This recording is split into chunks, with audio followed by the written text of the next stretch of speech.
Oh, exactly. I'm the eldest son. It's only right that I take over Dad's company.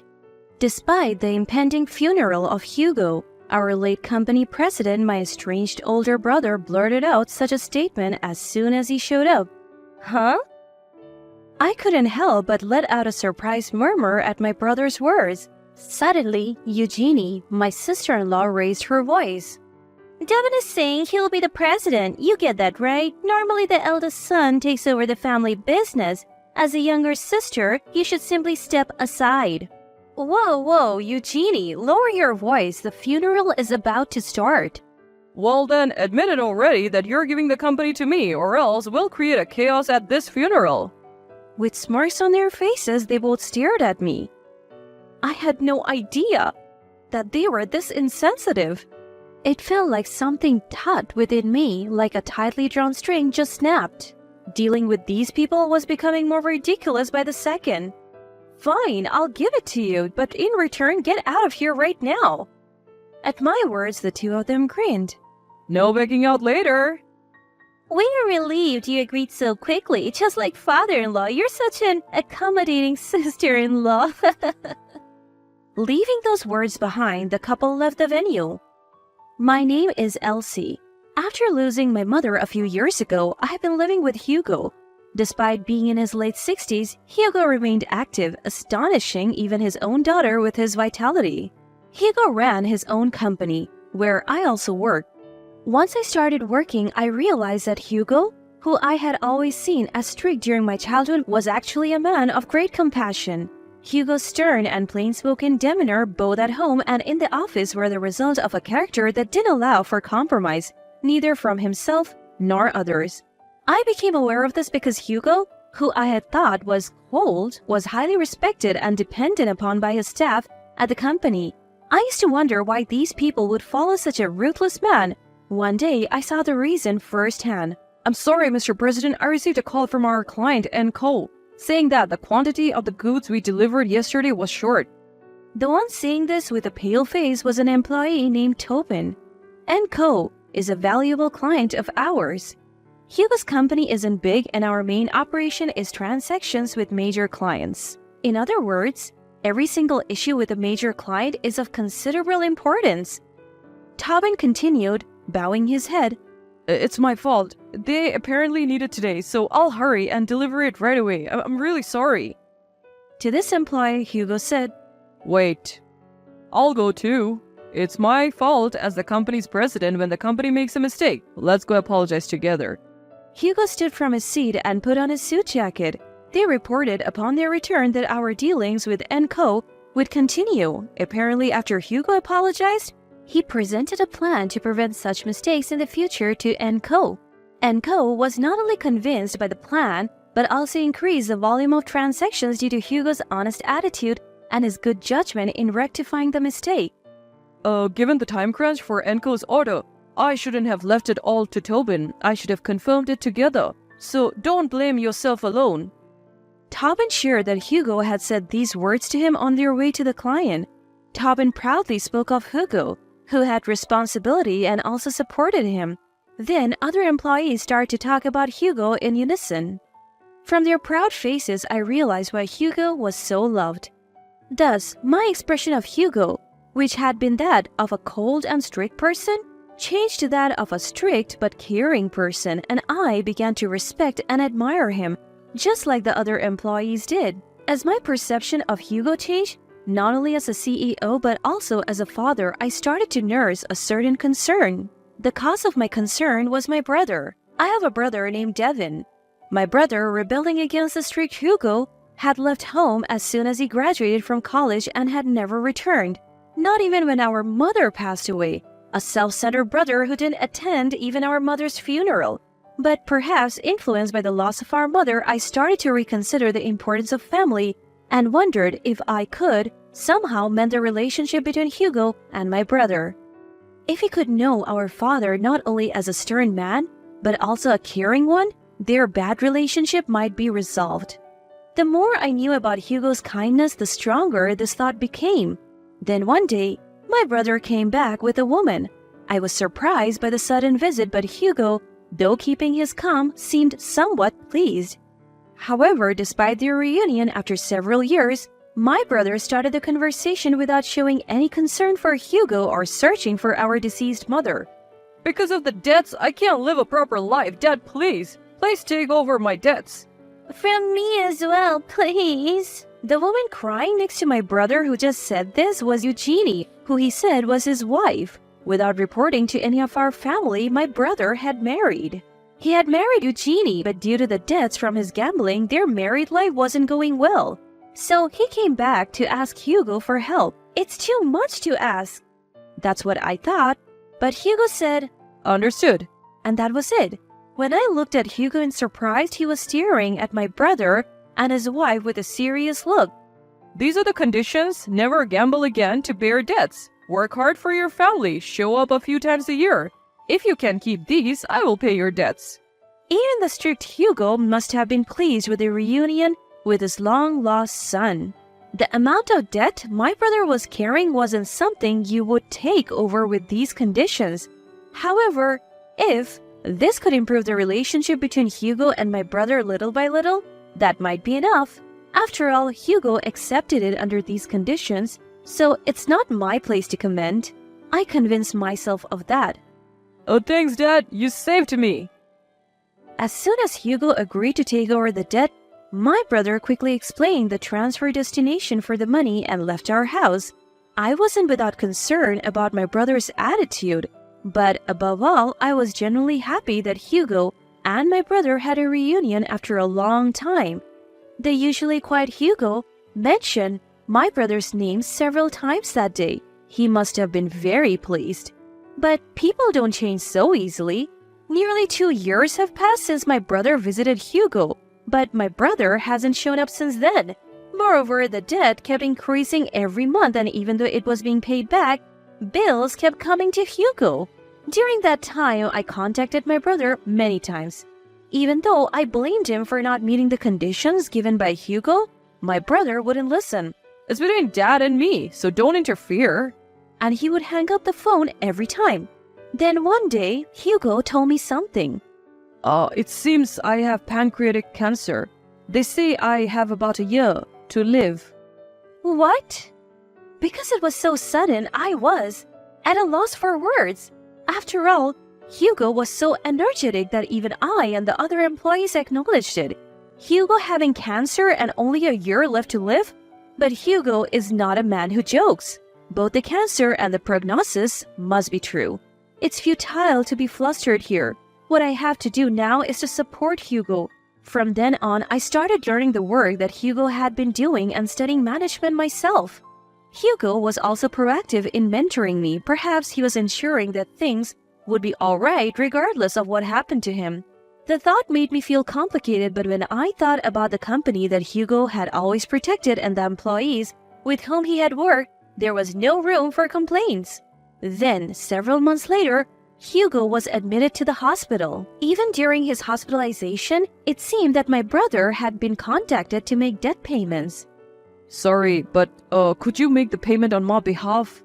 When Hugo said that to me, I was so outraged that I called my brother as soon as I left the hospital and raised my voice. Didn't I tell you before Dad has cancer? He's in the hospital right now, and yet you're asking for money? What are you thinking? Why didn't you visit him once before you say such things? But my brother's attitude only got worse. He responded in an irritated voice as if saying it was a bother. So what? Whether it's cancer or anything else, Dad shouldered it, so it's natural to pay. Brother, aren't you breaking Dad's conditions? You never show up, and you're increasing the debt every month. Plus, I heard you're going to the casino every day with Eugenie. Shut up, both Eugenie and I are gambling to increase our money. Unable to accept his excuse, I exclaimed, "What?" And I could hear a woman's voice from the back of the phone. Tell him we're happy, because our father-in-law is paying the debt and we can enjoy ourselves without worrying. Probably my sister-in-law. I could also hear their laughter as if making fun of us.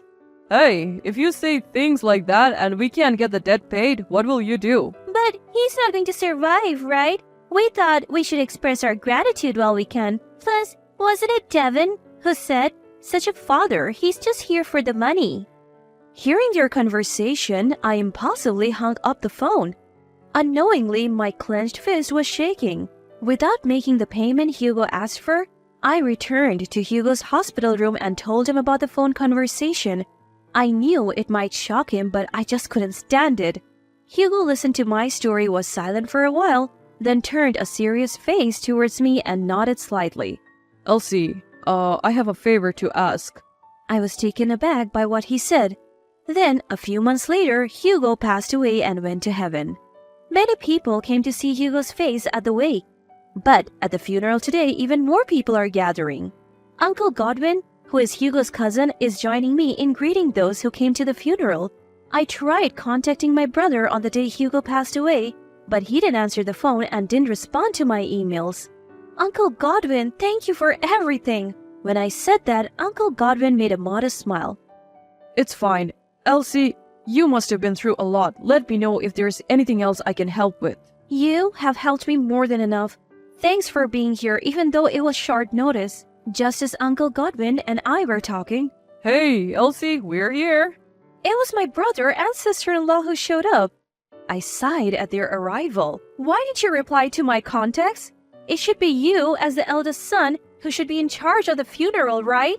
That's too troublesome.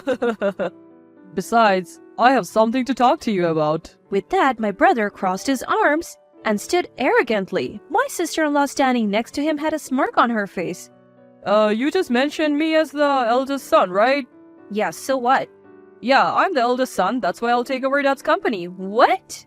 At my brother's words, I let out a voice unconsciously. Suddenly, my sister-in-law raised her voice. David is going to be the president. You get it too, right? It's only natural for the eldest son to take over the company. The younger sister should step aside quietly. What? Oh, wait a minute, Eugenie? Keep your voice down. The funeral is about to start. Well then, acknowledge that you'll pass the company to me quickly. Otherwise, we will make a mess of this funeral. They gave us a vile smile. I didn't know that they could be so uncivil. It felt like a taut string had been abruptly cut. It seemed ridiculous to even bother with these people anymore. Fine, I'll give it to you, my dear brother, but in return, get out of here right now. At my words, they grinned widely. Don't you dare go back on your word later. I'm relieved that it ended quicker than I thought, just like our father-in-law, such a convenient sister-in-law. With those words, the couple left the venue. A few days later, I received persistent contact from my brother, which led me to accompany the couple to the company. My brother, perhaps having bought new clothes, was dressed in a flashy suit, and my sister-in-law wore a ring adorned with large jewels and a gaudy necklace. As expected, my sister-in-law, flaunting her ring, struck up a conversation with me. I bought it because I'm becoming the president's wife. How is it? Isn't it lovely? With my emotions drained, I replied, Indeed. Even with such a curt reply, my sister-in-law seemed satisfied and proud. However, her smug expression soon distorted. Upon reaching the company, my brother, ignoring me, clapped his hands loudly. I am the president from now on. Everyone, follow my orders. With that, my brother looked content, and my sister-in-law standing beside him wore a triumphant expression. Now, this $30 million revenue company is my husband's. I am the president's wife. I'm looking forward to our life from now on. With a scornful glance at me, my sister-in-law laughed loudly, flaunting her ring once more. But the very next moment, a wave of laughter erupted within the company. Hugo's subordinates, all the employees, began to burst into laughter. Unable to comprehend the situation, the couple, losing their earlier smug smiles, looked upset. What's so funny? I don't know. Did you say something weird? My brother answered, flustered, in response to my sister-in-law, who was yelling out of irritation. Seeing this, I couldn't help but laugh. Noticing me laughing, my sister-in-law shot a sharp glance at me and started yelling, You know something. What did you do? What's so funny? Oh, it's just funny to see something that's not even yours being claimed so brazenly. What? Hearing my words, my sister-in-law screamed and my brother yelled. What do you mean? Indeed, the president of this company isn't my brother. From the time of the funeral, neither my brother nor I had any authority to take over Hugo's company. That's because Hugo's company had already been sold. When I found out that my brother and his wife only saw Hugo as a cash cow, Hugo made a request to me. That was to sell the company. I made a mistake raising Devin. While I'm alive, it's fine, but I don't want to cause trouble for you after I'm gone. Hugo, saying this, made up his mind to let go of the company for my sake. Of course, I opposed it, but Hugo's determination was unwavering. From then on, while still in the hospital, Hugo spent busy days talking with Uncle Godwin, who runs the company, about buying the company, discussing the future of the company with each employee. Thus, the company was safely handed over. All the employees were satisfied with the sale of the company, as Hugo explained it earnestly, and their conditions did not change. And a few weeks after Hugo passed away, the purchase agreement was signed and the company was already in the hands of Uncle Godwin. Despite this, my brother was saying things like, I'm the president and "The company is my husband's." how could I not laugh at this? I'm sure not just me, but all the employees were holding back their laughter since the funeral. I summed this up and explained it to my brother and his wife. Upon learning that the company was already up for sale before either of us siblings decided to take it over, my brother and his wife turned pale. Whoa, wait a minute. You told me you would hand over the company to me. What was all that about? That. I thought if I didn't say it, you would make a mess of Dad's funeral. So you're saying this company won't be ours?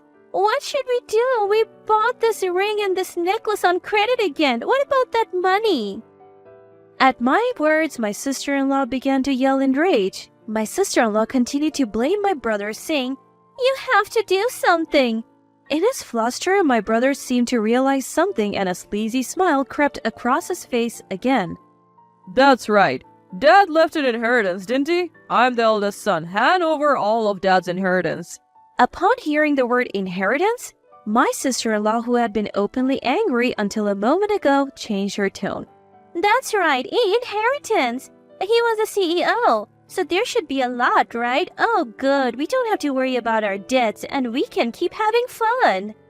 I dealt my sister-in-law, who was relieved and saying such things, a cruel blow. No inheritance is left for my brother.